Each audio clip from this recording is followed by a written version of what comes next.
The 89-mile run from my home airport, Yolo County, to South Lake Tahoe Airport is a 1-hour flight in the Sting. The trip up involves a steady climb from sea level to about 11,000 feet, then a quick descent into the Tahoe Basin. The airport's 8,500-foot long runway sits at 6,300 feet elevation, close to the big lake. Summertime density altitudes here approach 10,000 feet, and adverse weather may occur in any month. In September 2012, after 6 previous uneventful flights to the big lake, I got snookered by bad weather. The result was a hard landing that I'll never forget. This video chronicles that day. It focuses on my mistakes, the whole chain of them, and what they taught me. Maybe some of what I learned can help you achieve safer flying in the mountains. Anyway, here's how that day went down, literally. Mistake number 1 that day occurred even before takeoff. I was too cocky and complacent, having logged 650 hours in my airplane in just 2 years. The delusion that I had become master of the aircraft led to a letdown of due caution for numerous additional inherent dangers of mountain flying. I failed to understand that lots of non-mountain hours hadn't necessarily prepared me for serious mountain flying. In short, I didn't know how much I still didn't know about mountain flying. Mistake number 2 was leaving at midday instead of my usual 0 dark 30. By restricting previous flights to early mornings, exposure to convective and mechanical turbulence from rapid daily summertime warming was minimized.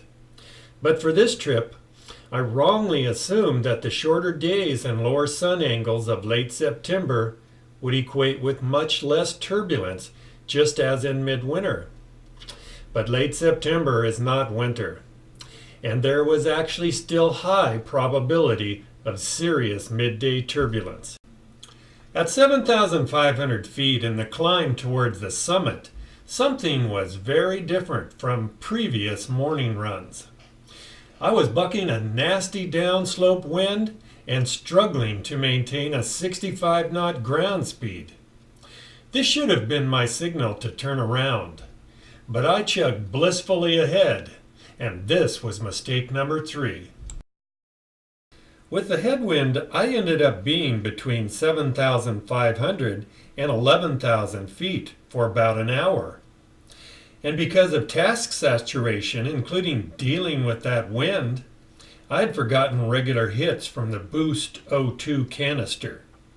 My cognition seemed to be lapsing. Hypoxia may have been setting in. Clearly, a better choice in this situation would have been a cannula or mask for the O2. Anyway, allowing hypoxia an opening was mistake number 4. 10 miles out, the CTAF finally penetrated the tall mountains. Pilatus 12 departing runway 18, right downwind departure, was the first call. Hello? Standard departure is runway 36 out over the lake. Traffic patterns are on the east side. Maybe I better call and inform him. It was such distractive, possibly hypoxic thinking that constituted mistake number 5. Plus, later this nugget in the AFD proved me completely wrong. Large and high-performance aircraft depart runway 18, right downwind recommended. Next, the ASOS came to life with a report unlike any of the previous flights. Wind variable to 5, gusting to 22. The gusts signaled take time and evaluate this landing very carefully, dude. Check the FBO or another aircraft for info. Overfly and check the windsocks. Listen to the next ASOS update. But, hypoxia-driven, I did none of the above. I went with the familiar and entered left downwind for runway 18. Failure to assimilate all available information before landing was mistake number 6. On downwind, I still had chance for redemption. I could tell the worst gusts were coming from 45 degrees to my left. This was my get out of Dodge signal. I should have either switched to the opposite runway or a different location on this one. But a mental fog kept me going to base, then final. Getting low and slow on final, with gusts now coming from behind at right rear quarter, was mistake number 7. In seconds, I'm 10 feet off the runway, working the pedals and stick for touchdown. Airspeed looks good, but I know my ground speed is way faster than usual. But I failed to heed the obvious danger with those gusts still chasing me from right rear. I missed the last chance to reject landing and divert to the other runway or to another airport. And that was mistake number 8. The next thing I remember is the nose wheel impacting concrete with terrible noise and force. What is unclear is whether the nose dropped due to a stall, a gust flipping up the tail, or both. My instinctive reaction was to pull the stick back hard, and this was mistake number 9. This set up porpoising. Luckily, after 2 leaps, I found my senses powered up and made the call for a go-round. I had no idea what damage was done, but judging from the force of impact, I knew it might be serious. And serious it was. The rudder pedals were nearly immovable, which meant that the nose gear strut was bent.